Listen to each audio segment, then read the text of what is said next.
Let me put a thought in front of you, one you may have buried deep inside. When was the last time you truly made a choice that was yours? Not a reaction, not a habit, not a compromise, but a choice. Raw, unfiltered, and terrifyingly honest. You wake up every morning and the world tells you who to be. You scroll, you like, you share, you perform. You wear masks so well you've forgotten the shape of your own face. And yet somewhere deep inside there's a voice, a whisper, really, asking, is this all there is? Is this really me? You're not alone in this. We all feel it, that gnawing sense that something is off, that we're living someone else's life, playing by rules we never agreed to. But what if I told you the chains that bind you are invisible? And worse, they're self-imposed. Plato once described the human condition as a cave. We sit chained, watching shadows on the wall, mistaking them for reality. But what he didn't say, what he couldn't see, is that the chains are not forged by others. They're forged by us. Every time you silence your own doubts to fit in, every time you choose comfort over truth, every time you let fear decide for you, you build your own prison, brick by brick. Sarah doesn't realize it, but she's living in a cage built from comparison, validation, and the desperate need to be seen. But here's the twist. The door is unlocked. She could walk out at any time, but she doesn't, because the world outside is terrifyingly uncertain. How many times have you chosen the comfort of your cage over the chaos of freedom? We are creatures of habit. We cling to the familiar even when it suffocates us. We tell ourselves stories about who we are, what we want, what we're capable of. But most of these stories aren't even ours. They're inherited, absorbed, programmed. Think about it. How many of your beliefs are truly your own? How many of your dreams are borrowed from someone else? Nietzsche warned us about the dangers of certainty. He called it the death of the spirit.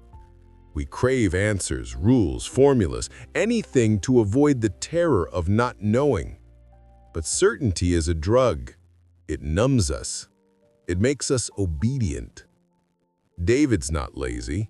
He's addicted to certainty, to routine, to the illusion of safety. But here's the uncomfortable truth.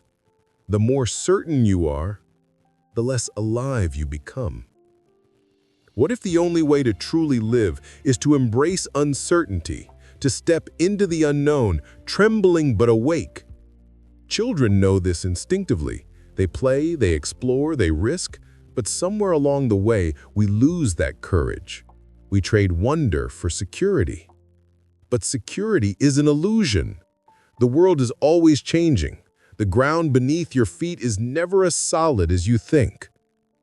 Machiavelli wrote that the crowd is fickle, but he missed something. The crowd is also tyrannical. We are social creatures. We crave belonging. But at what cost?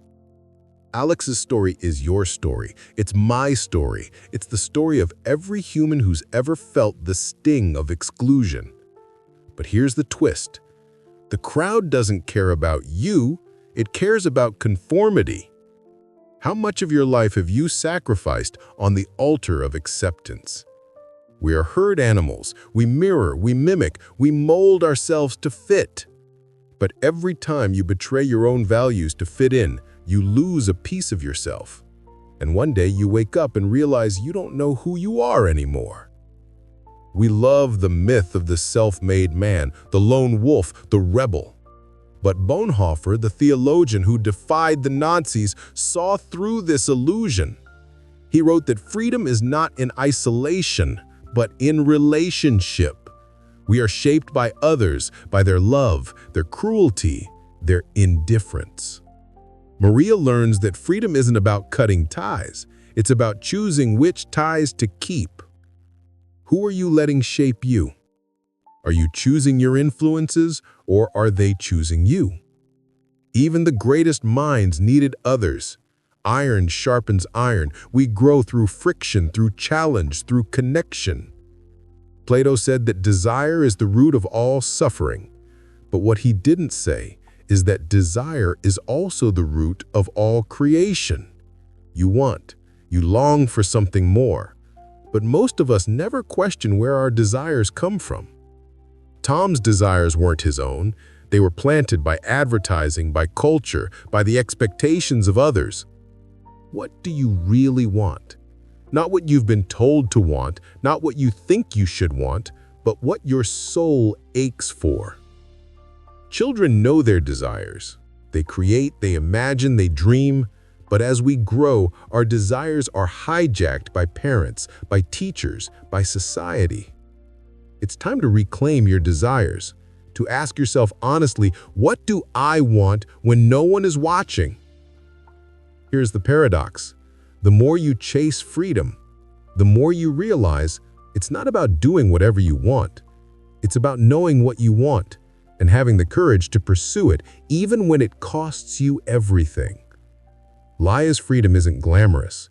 It's raw, it's painful, but it's real. Are you willing to pay the price of freedom? Freedom is not comfort. It's struggle. It's sacrifice. It's the willingness to let go of who you were to become who you could be. Carl Jung spoke of the shadow, the parts of ourselves we hide, deny, or repress. You think you're free because you ignore your darkness, but true freedom means facing it. Eric's story is a warning. You cannot be free if you're at war with yourself. What parts of yourself have you locked away? What would happen if you set them free? We all have a shadow. The more you deny it, the more power it has over you. But when you face it, when you integrate it, you become whole. In a world obsessed with likes, shares, and followers, the greatest act of rebellion is to be disliked. Alfred Adler, the psychologist, believed that the courage to be disliked is the foundation of true freedom. Priya learns that freedom isn't about being loved by everyone. It's about being true to yourself, even if it means standing alone. Do you have the courage to be disliked?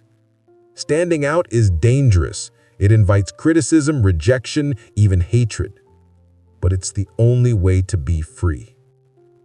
Every philosopher from Socrates to Nietzsche has spoken of the need to die before you die, to let go of the old self, the masks, the roles, the stories you've outgrown. An elderly man, Samuel, looks back on his life. He regrets the risks he didn't take, the words he didn't say, the love he didn't give. He realizes too late. The only thing worse than dying is never having lived. Samuel's regret is a mirror. What are you waiting for? What would you do if you weren't afraid of letting go? Transformation is painful. It requires loss, grief, surrender, but it's the only path to freedom. This is not a self-help video. This is not a motivational speech.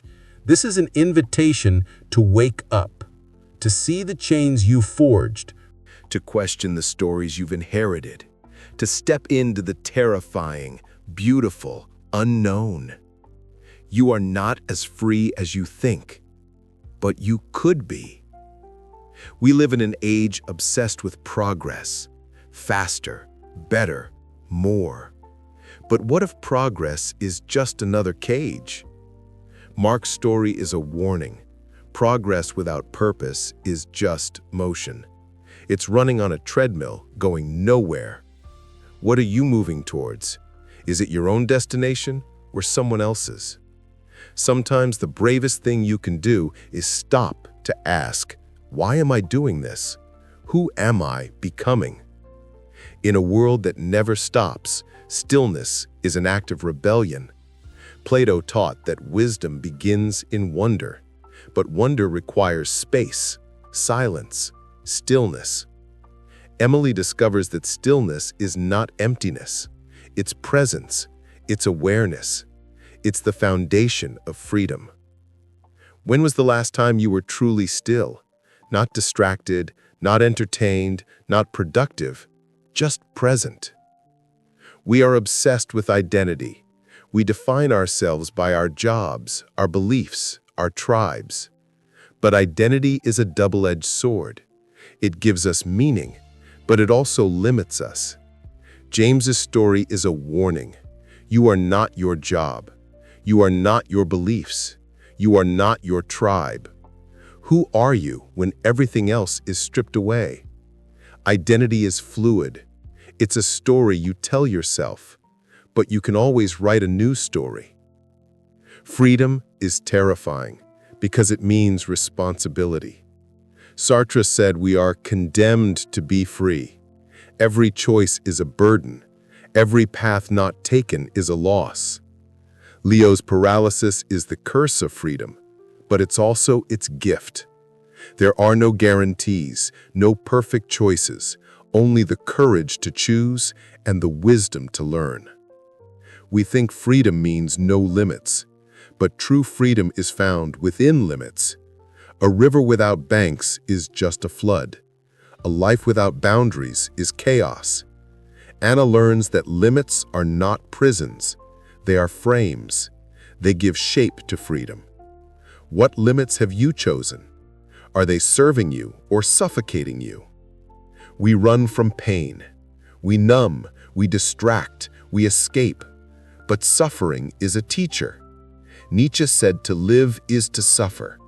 To survive is to find meaning in the suffering. Peter's suffering becomes his liberation. What if your pain is not a curse, but a calling? What if it's the key to your freedom? We avoid thinking about death, but death is the ultimate teacher. The Stoics practiced memento mori. Remember you will die, not to depress themselves, but to wake up. Grace's story is a reminder. Life is short. Freedom is urgent. What would you do if you knew your time was running out? You are not as free as you think, but you could be. The chains are invisible, but they are real. They are made of fear, habit, certainty, conformity, but the key is in your hand. Wake up. Question everything. Dare to want what you truly want. Face your shadow. Embrace uncertainty. Choose your limits. Find meaning in your suffering. Remember your death. And above all, live. Imagine for a moment that you are standing at the edge of a vast, dark forest. Behind you is everything you know, your routines, your comforts, your certainties. Ahead is the unknown. Most people will turn back. They will choose the safety of the familiar, the comfort of their chains. But a few, just a few, step forward. Not because they are fearless, but because they are tired of living someone else's life.